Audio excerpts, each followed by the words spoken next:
everybody. This is HD and Pain User. We're live here at Atlantic City. And it's time for Group D on the main stage. This is what some say is probably the most highly anticipated stage of both IdrA, STC, and MMA. Yeah, I mean, a lot of people were trying to predict whether or not there was going to be a group death for this tournament. And I know we looked at it before. We couldn't really find one group that was more stacked than the others because all the players are so good. But we were talking about this backstage, and this group, honestly, could be the best group here that we have tonight. I think it's definitely the most highly anticipated group. Obviously, we're going to have MMA versus IdrA, the rematch that everybody wants to see. We've got IdrA versus IdrA right now. They have such a storied history dating back all the way to Brood War, TSL, HDH, even IEM, where IdrA just recently won. He actually defeated IdrA there as well. And I was actually talking to both of these players before this match, especially IdrA, and he was telling me a little bit about his tactics, his special tactics that he's going to be busting out on IdrA. So I'm excited for this match. Yeah. Not only that, I mean, we have our Season 1 winner and Season 2 winner for IPL going heads up here at IPL 3. You couldn't ask for a more epic match than this. This is a great way to start off the event. I am so excited. You ready to do this? Yes, man. All right, let's do it. The countdown has officially begun. Make some noise! All right, guys. So the first map of the night is going to be Xel'Naga Fortress. Now, this is the IPL version, which does feature the expiring Xel'Naga Tower. We'll talk a little bit more about that later on. I just want to build up the hype about this match, man. This is such a big match, IdrA and IdrA. Yeah, absolutely. Two phenom players. Yeah. Everybody knows their names. I don't want to say household names, but certainly gamer household names. Yeah. Everybody knows them. They're both really cool guys. And I'm super stoked to see who can take the cake here. And here we are, man. We've begun the match. So if you guys want IdrA to win, make some noise for IdrA! And on the bottom side of Xel'Naga Fortress, make some noise for IdrA! There you have it. It seems like IdrA getting a little bit more love there from the crowd, but IdrA certainly getting his as well. Yep. And we are live here. It looks like IdrA gonna be spawning at the 3 o'clock as our green Zerg, and over at the 6 o'clock, we have his opponent, Special Tactics himself, IdrA, spawning as our red toss.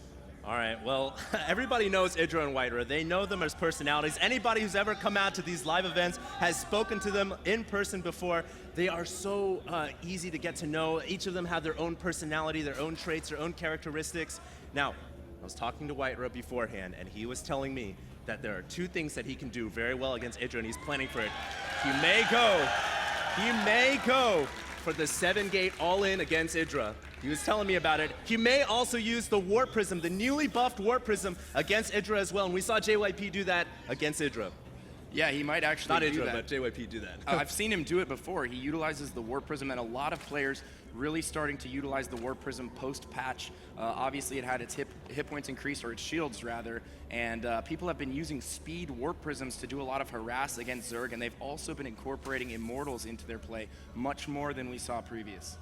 Absolutely, man. I mean, Immortals and Warp Prisms are so good now, man. We've seen Immortals. They don't dance in the back anymore, as you mentioned. Nope. They actually get into the fight and start doing damage, which is a huge amount of damage that they can do inside the Protoss ball. And the Warp Prism is such a good unit now, man. It can fly around. It can drop Zealots off. It can drop Stalkers off. It can harass Zerg and Terrans all day long. Yeah, absolutely. And the thing that I really like about the new style of Protoss is that it gives tosses something to do with their robo while they're transitioning to Colossus. They build, 2 to 3 Immortals, and then as we were saying, the equal range with Stalkers allows them to really add a lot more to the unit composition of the Protoss ball, whereas before, I don't want to say that they were useless, but it was much more difficult to get them into a situation where, they would actually benefit your composition.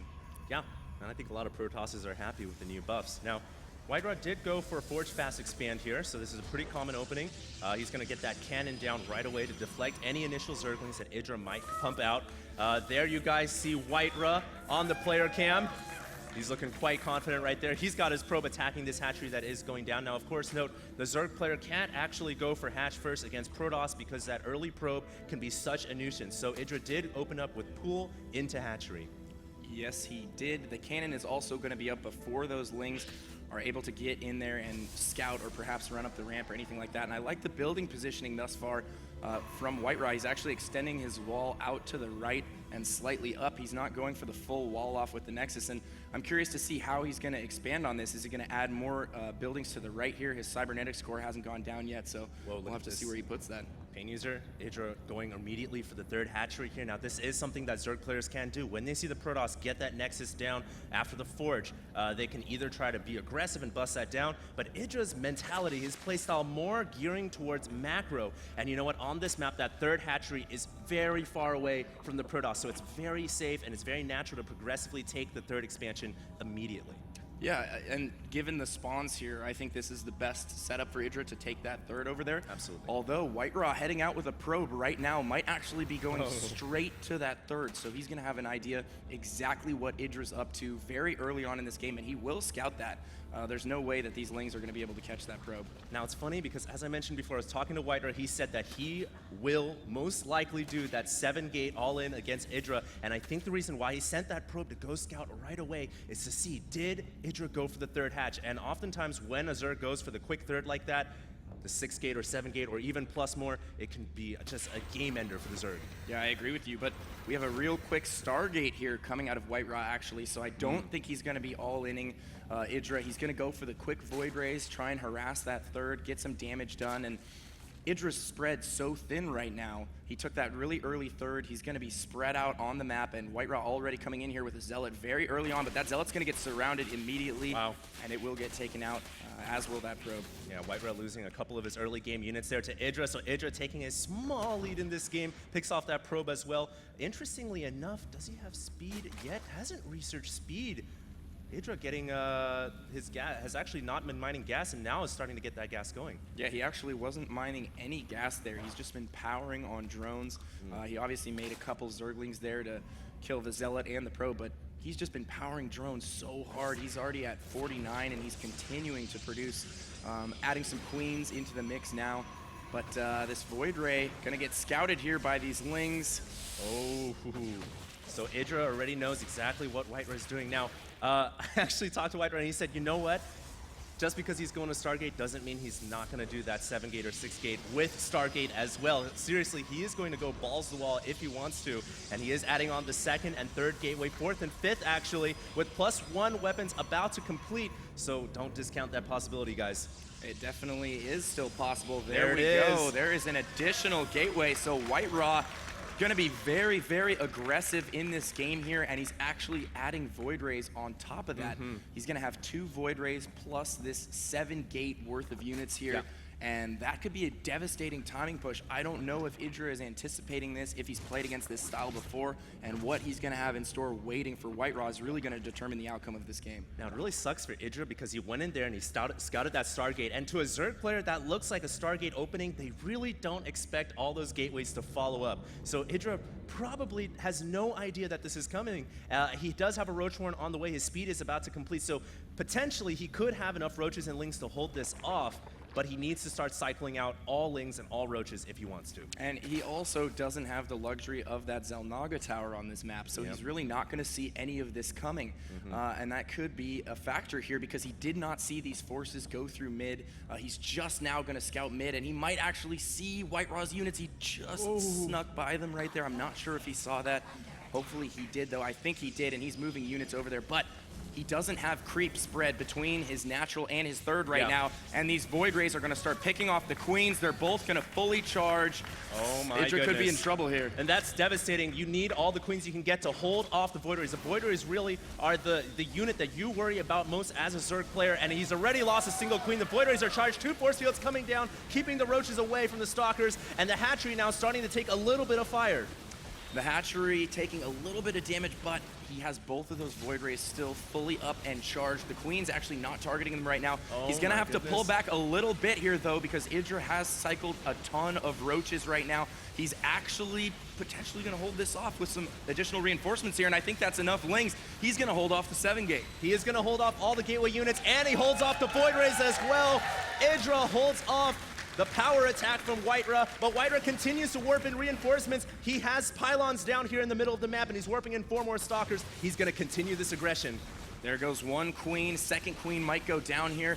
No reinforcements coming from IdrA just yet. That last cycle from IdrA. 1,000 minerals banked up for IdrA. That's very uncharacteristic of him, especially at this point in the game. You wouldn't expect that. 26 lings now on the way and 5 additional roaches. Can he get enough to hold on here? He's losing quite a bit at the third, and if this third goes down, IdrA is going to be in a lot of trouble. Yeah, and don't forget there's a Void Ray in the back of the main as well, chasing down queens, bothering the drones. It looks like it's going to be able to pop the queen off. Not quite. The Void Ray will go down. Meanwhile, what's going on at the 12 o'clock? It looks like the stalkers are still fighting here. And the one thing here is if IdrA had been macroing properly, if he had been injecting his larva, he could have spent all 1,000 minerals, and I think he would have been able to hold this off much earlier, but as it stands, IdrA is certainly doing some damage. Yeah, he could be in a lot of trouble here. His third almost assuredly is going to go down. He still has reinforcements coming, but I don't know if it's going to be enough. And there come 7 additional zealots warped in at the offensive proxy pylon. They're going to make their way into the battle, and those will deal with any Ling reinforcements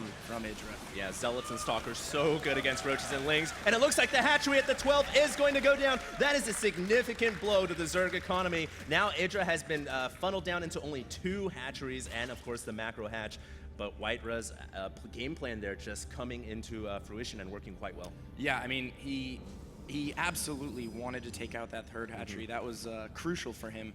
And now he's going to probably sit back, maybe try and end the game here with a final push. But IdrA still doesn't have speed on these roaches. He's pushing out right now. I don't know if that's what he wants to be doing. He needs to sit back, build up a big enough army that he can actually survive and take this game past the 14, 15-minute mark here. Yeah, it kind of sucks that IdrA didn't have his creep spread between his third and his natural. That probably would have helped him keep that hatchery alive as well. So 2 little things here, actually 2 major things. Creep spread and not injecting larva, not spending his 1,000 minerals, cost him that 12 o'clock hatchery. Now, is he going to be able to survive any longer because IdrA is continuing to warp in additional units on the field? Look at this ball of gateway units in the middle of the map. There's that pylon continuing to funnel in more units. I don't know if IdrA is going to be able to hold this off, man. I don't know if he is either. It's certainly going to be very difficult for him.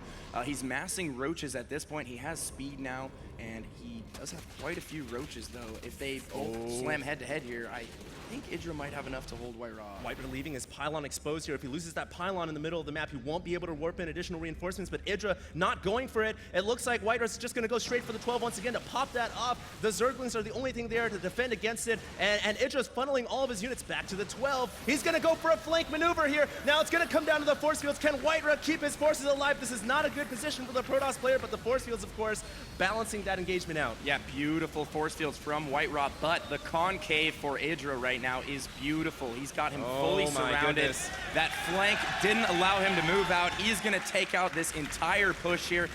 2 queens now joining the fray to take out that Void Ray, and what a huge victory after a terrible start for IdrA, and he's clawing his way back into this game.